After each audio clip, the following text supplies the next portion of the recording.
De retour avec vous dans le cadre de cette Web TV du Africa CEO Forum. Nous sommes très heureux de vous avoir maintenant et pour cause, nous avons deux champions, une championne et un champion. Ça s'est passé hier soir dans le cadre des Africa CEO Forum Awards. Très belle soirée dans laquelle, bien entendu, nous avons souhaité honorer, récompenser des champions, des leaders qui sont à chaque fois pour nous des rôles modèles, des sources d'inspiration, mais surtout saluer la résilience. Je pense que c'est un terme et c'est un point d'orgue à souligner justement. Nous sommes avec Elisabeth Medou-Badang, merci beaucoup. Vous êtes la championne dans la catégorie Gender Leader, bravo à vous. Vous êtes directrice de la zone Afrique centrale, Australe et Océan Indien et porte-parole donc d'Orange Moyen-Orient et Afrique. Merci beaucoup. Vous allez bien? Merci de m'inviter. Ravi d'être là. Ben oui, vous avez célébré un tout petit peu hier les messages. Oui. C'était une très très belle récompense. C'était je dirais pas une surprise parce qu'on l'a mérité, je pense. Mais c'était très plaisant. C'était très plaisant. On va y revenir bien entendu. En face de vous, nous sommes avec Babacar K. Bonjour, bienvenue, associé chez DPI, Development Partner International. Bravo à vous. Merci beaucoup. Vous avez été récompensé donc dans le cadre de International Company of the Year, dans le cadre de ce Africa CEO Forum. Bravo. Merci beaucoup. C'était un travail, vous allez nous parler de votre activité et puis comment vous recevez ce prix-là. Vous l'avez compris, on prend ce petit temps de winner pour revenir sur cette soirée. Vous l'attendiez, oui, un tout petit peu, parce que vous l'avez dit hier, vous le recevez avec humilité aussi, mais avec beaucoup de fierté. Il y avait toute une équipe de dames derrière vous, autour de vous. On a, pour cette deuxième fois, dans le cadre de l'Africa CEO Forum, dans la catégorie Gender Leader, voulu mettre l'accent sur l'importance justement du leadership féminin. Parlez-nous-en un tout petit peu de votre groupe et comment vous avez intégré et pourquoi ça vous rend si fier justement de recevoir ce titre-là. Alors déjà, je voudrais commencer par féliciter Africa CEO Forum de mettre ce point dans l'agenda parce que c'est toujours une sorte d'émulation hein, quand on peut être récompensé, quand il y a une compétition et de mettre la question sur le genre dans l'agenda, pour nous, ça contribue au développement du leadership féminin. Alors, nous, chez Orange, on a depuis des années inscrit la parité, la diversité de genre au sein de la stratégie de l'entreprise. Aujourd'hui, nous avons la chance, très récemment encore, d'être une des rares entreprises du CAC 40 à avoir une femme comme CEO, une jeune femme d'ailleurs. Donc nous pensons que ça va contribuer à accélérer la dynamique de féminisation. Ben, je dirais que nous sommes fiers parce que nous nous sommes dit, il n'y a pas si longtemps que ça, nous avons un comité en charge de ce sujet-là, et nous nous sommes dit, ben, on ne communique pas assez sur toutes les initiatives que nous prenons. Les jeunes femmes, les talents dehors, elles ne savent pas que si elles viennent chez nous, on facilite leur développement et leur accès à des positions de leadership. Donc on avait ce déficit de communication et votre prix, le prix d'Africa CEO Forum, vient à point nommé parce que c'est une reconnaissance de la démarche qui a été entreprise. Hein. Je dois dire que c'est une démarche véritablement volontariste qui est portée par le directeur général d'Orange Middle East et Africa. Et donc, on est content que ça puisse être reconnu. C'est une démarche structurée parce que, comme en entreprise, hein, on s'est défini un objectif, on s'est défini une ambition. On les dépasse, on les atteint parfois. Voilà, on les dépasse, on les atteint, mais on les mesure. À partir du moment où vous savez où vous voulez aller, vous avez un objectif précis.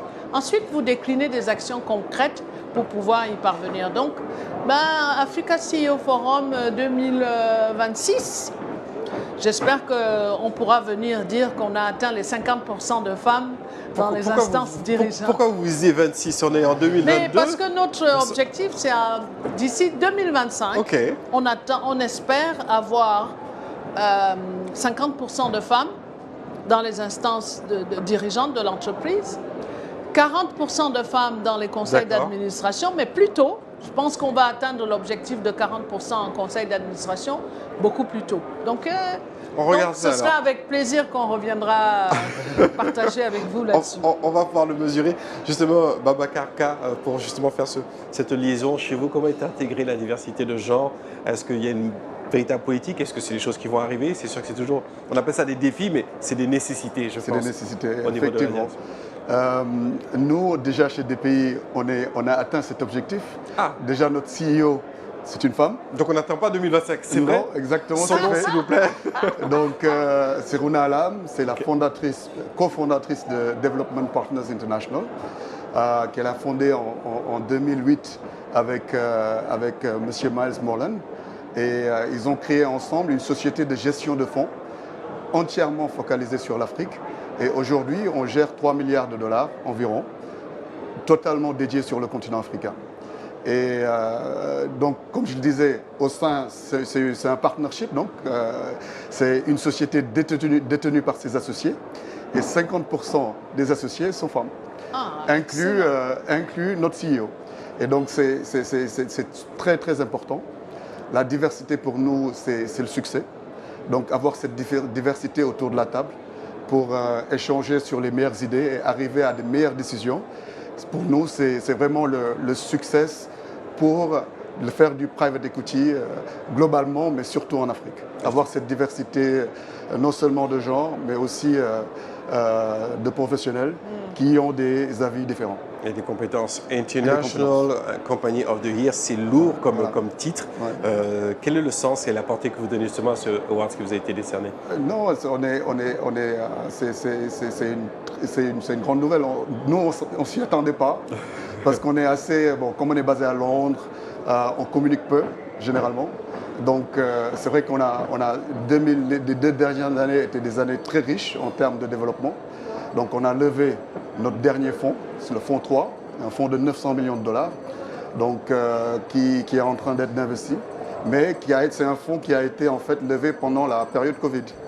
Et on a montré beaucoup de résilience pendant ces 2 dernières années. C'était très dur, mais on y est arrivé. Et là, on est en train de déployer ce fonds. Je pense que c'est une mérite pour toute l'équipe DPI.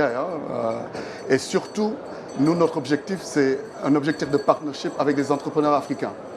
Donc, l'idée, c'est vraiment d'investir dans les sociétés africaines avec des entrepreneurs, donc backer des entrepreneurs et des équipes de management qui font la différence sur le continent et qui croient au développement du continent. Donc, ça c'est vraiment un objectif. Donc, je dédie ce prix non seulement à nos investisseurs, mais aussi aux entrepreneurs qui ont pris le pari de travailler avec nous.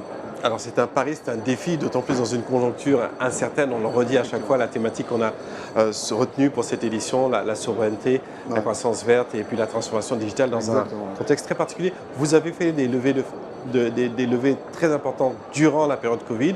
Il y a un autre chapitre encore plus intense qui nous attend, avec justement cette indépendance énergétique recherchée.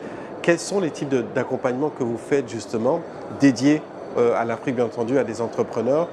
Quels sont les profils de ces entreprises que vous soutenez nous, en fait, on cible les leaders en fait, dans les pays et dans les sociétés dans lesquelles on investit.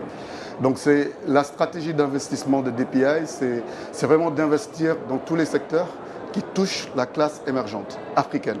Donc vraiment, c'est le bien de consommation, c'est accompagner le consommateur africain à avoir les meilleurs produits et services possibles et disponibles. Donc on développe des partnerships avec des entrepreneurs ou des équipes de management sur lesquels on peut investir un minimum de 50 millions de dollars. On peut aller au-delà, jusqu'à 150 millions de dollars. Et on accompagne en fait les entrepreneurs et nos équipes de management avec une équipe opérationnelle qui est en interne, qui peut aider sur le recrutement, à trouver du talent africain, à aider sur tout ce qui est impact, tout ce qui est environmental, social and governance, et aussi sur le développement en fait, des sociétés au niveau régional et sous-régional. Donc, si vous prenez aujourd'hui notre portefeuille, la plupart des sociétés, plus de 80% de nos sociétés, évoluent dans au moins 3 ou 4 pays. Donc c'est vraiment cette stratégie panafricaine qu'on est en train d'exécuter avec le fonds. Est-ce que, dernière question, juste là maintenant sur ce point-là, vous êtes plus présent sur une zone en particulier en Afrique, plus sur la... Vous couvrez vraiment le... On couvre tout le continent. Aujourd'hui, DPI est présent dans 35 pays et on a déployé plus de 2,5 milliards de dollars sur le continent à travers plusieurs secteurs. Donc on est très présent en Afrique du Nord, on est aussi présent en Afrique de l'Ouest que je couvre. Donc en Côte d'Ivoire par exemple, on est présent dans Banque Atlantique, le groupe Banque Atlantique. On est présent aussi, on a fait une transaction récemment avec le groupe Cofina, qui est un des leaders sur la mésofinance et la microfinance dans la zone. Et aussi, on a des sociétés qui ont des cibles et des filières, en fait, que ce soit dans toute la zone UMOA, que ce soit dans l'industrie agricole ou l'industrie aussi pharmaceutique. Excellent. Alors, Madame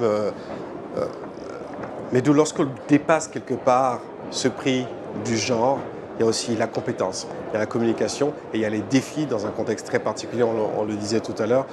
Vous avez là une mission effectivement de se dire que la marque Orange qui couvre un certain nombre de régions et de zones doit aussi répondre aux réalités contextuelles, régionales. Pour vous, dans le cadre de cette présence ici au Africa CEO Forum, est-ce qu'il y a une approche, une stratégie qui doit s'ajuster avec ces réalités-là pour vous, dans ce contexte incertain de post-crise Covid et de pleine guerre en Ukraine qui a un impact ici en Afrique? C'est vrai que c'est un contexte très incertain, comme vous le mentionnez. Il y a énormément de défis auxquels les pays doivent faire face.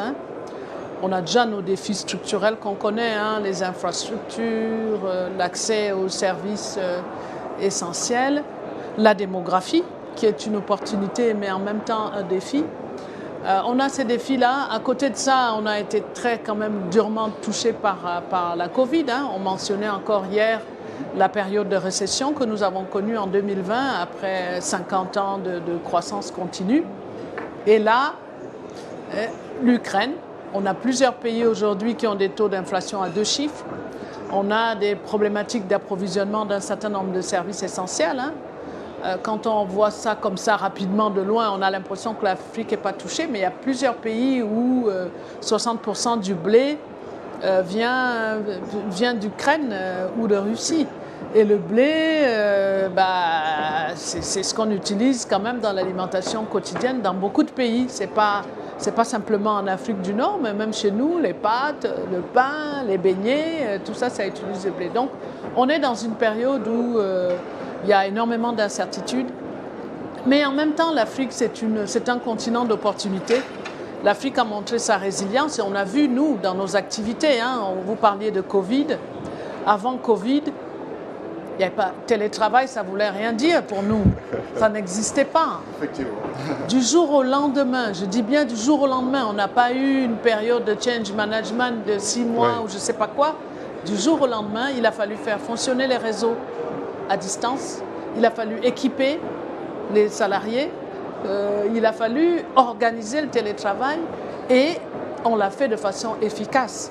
On a pu maintenir nos réseaux, on a pu gérer l'augmentation du trafic, surtout qu'à ce moment-là, les réseaux se sont avérés beaucoup plus essentiels que n'importe quoi d'autre. C'était vraiment l'élément fondamental pour que la vie continue, pour que les élèves continuent d'étudier, pour que les travailleurs continuent de travailler, pour que le commerce même existe. Donc on s'est rendu compte de la place, on le savait déjà, mais on s'est rendu compte de la place critique de nos activités dans la vie des gens. On s'est rendu compte de l'accélération de l'adoption justement de ces modes de fonctionnement du fait de l'urgence. Donc, qu'est-ce qu'on fait nous aujourd'hui pour accélérer ce mouvement? Parce que nous sommes convaincus que la transformation digitale, c'est véritablement l'un des principaux leviers de développement dans nos pays. L'un des principaux moyens d'accéder à un certain nombre de services qui sont véritablement essentiels. Donc, qu'est-ce que nous faisons pour capitaliser sur cette opportunité-là, sur cette jeunesse qui est un défi, mais en même temps qui est, je dirais, l'avenir de ce continent? Nous avons plusieurs initiatives. Nous avons ce que nous faisons dans le cœur de notre métier, évidemment la couverture, l'accès des clients à Internet et tout ça. Mais à côté de ça, nous considérons que l'éducation des jeunes, les compétences numériques, les compétences digitales sont clés. D'ici 2030, des études montrent que 230 millions d'emplois nécessiteront des compétences numériques. Donc, c'est vraiment un enjeu prioritaire de contribuer aux formations numériques de nos jeunes. Et juste pour donner un exemple, nous avons un programme qui, pour moi, est le programme phare de toutes les initiatives que nous avons dans ce domaine-là. On les appelle les Orange Digital Center, on le mentionnait tout à l'heure. C'est une sorte de tiers-lieu d'innovation qui permet aux jeunes de se former à plusieurs types de formations. Il y a des formations en coding, il y a des formations sur la cybersécurité, il y a des formations en partenariat avec Google, Amazon sur les et industries créatives aussi, des choses sur les industries créatives, comme ici à Abidjan. Il y a le soutien aux startups, parce que nous avons, au sein du groupe Orange, nous avons un fonds de venture capital dédié aux startups africaines, moins généreux que le vôtre, mais il y a 50 millions d'euros qui visent à financer des startups. Donc on les accompagne de l'idéation à l'accélération jusqu'au financement. Et globalement, on essaye d'améliorer l'employabilité des jeunes et l'entrepreneuriat au sein des jeunes. Et tout ce dispositif est complètement gratuit. Et pour nous, voilà, c'est notre manière à nous de contribuer à adresser ce défi stratégique majeur qui pour nous est véritablement le meilleur moyen de profiter de toutes les opportunités que le digital offre. Et vous le dites, hein, c'est une responsabilité aussi, c'est-à-dire que la responsabilité sociétale est fondamentale de ces partenariats, ces collaborations et la mise à disponibilité donc, de ces centres qui ont un impact. On ne le mesure pas toujours, oui. Je pense qu'on est en plein changement, mais vous réagissez. Et parfois, on n'utilise pas l'expérience africaine dans ce cas que vous avez illustré. Du jour au lendemain, il faut s'adapter. Donc je pense que le monde doit aussi apprendre de la résilience à l'africaine pour pouvoir répondre aux différents challenges. Vous, dans votre positionnement justement dans les différents services, je crois qu'il y a une belle expansion, vous l'avez démontré à travers les chiffres que vous avez présentés. Vous desservez bien entendu le continent, l'Afrique. Est-ce que dans vos réunions, au-delà donc, de ces rencontres du Africa CEO Forum, la part de l'Afrique est entendue d'un point de vue de ces grandes rencontres stratégiques notamment? Est-ce que vos investisseurs sont rassurés parce que c'est un engagement aussi? Lorsque vous allez rechercher des fonds pour pouvoir les transmettre sur des projets, une certaine confiance qui a l'air de s'installer dans le dialogue avec l'Afrique et le reste du monde? Oui, je pense qu'il y a du travail à faire. Je pense qu'il y a de la confiance. Maintenant, je pense qu'on pourrait faire plus. Je pense que quand des pays, les associés se sont mis ensemble pour créer des pays, il y avait cette volonté en fait de montrer que l'Afrique était un continent où les investisseurs pouvaient être bien rémunérés, mais non seulement bien rémunérés, mais avoir un impact très fort sur le continent africain. Et ce défi-là, je pense qu'on est en train de le démontrer. Donc clairement, notre premier fonds était de 400 millions. On l'a mis en place en 2008. En 2013, on est retourné voir nos mêmes investisseurs pour leur dire qu'on pouvait faire plus. Donc le deuxième fonds est passé de 300 millions à 725 millions. Et en 2013, on a totalement investi ce fonds. Et en 2020, on a commencé le fonds 3. On est allé avec une histoire très consistante pour dire que le continent est en train de se développer. Le continent a besoin d'encore plus d'investissement. Donc là, il fallait mettre en place un fonds un plus grand fonds. Donc on est passé à 900 millions. Et d'autres sont en train de faire pareil. Donc l'Afrique en tant que destination d'investissement, c'est vrai, ça se passe. Mais je pense que notre avis, c'est qu'on pourrait encore faire mieux et on doit faire mieux. Et on doit attirer beaucoup plus de capitaux sur le continent africain. Mais aussi, le défi aussi, c'est essayer aussi de lever des fonds en Afrique. Parce que les fonds sont aussi également en Afrique. Donc sur le fonds 3, on a pris le défi de non seulement aller lever des fonds en Asie, en Europe, aux États-Unis, mais aussi de commencer à échanger avec nos compatriotes africains pour lever des fonds en Afrique. Et ça, on l'a fait on l'a fait en Afrique du Sud et on compte le faire dans d'autres régions. Donc, pour répondre à votre question, je pense que, mon avis, ce n'est pas assez. On peut faire plus et on va essayer de continuer de faire plus. Excellent, merci beaucoup. En tout cas, on a eu du plaisir à vous avoir, bien entendu, dans cet échange de champions et de championnes. Vous avez raison de l'illustrer et vos visages illustrent très bien. On souhaite encore bonne chance pour la continuité.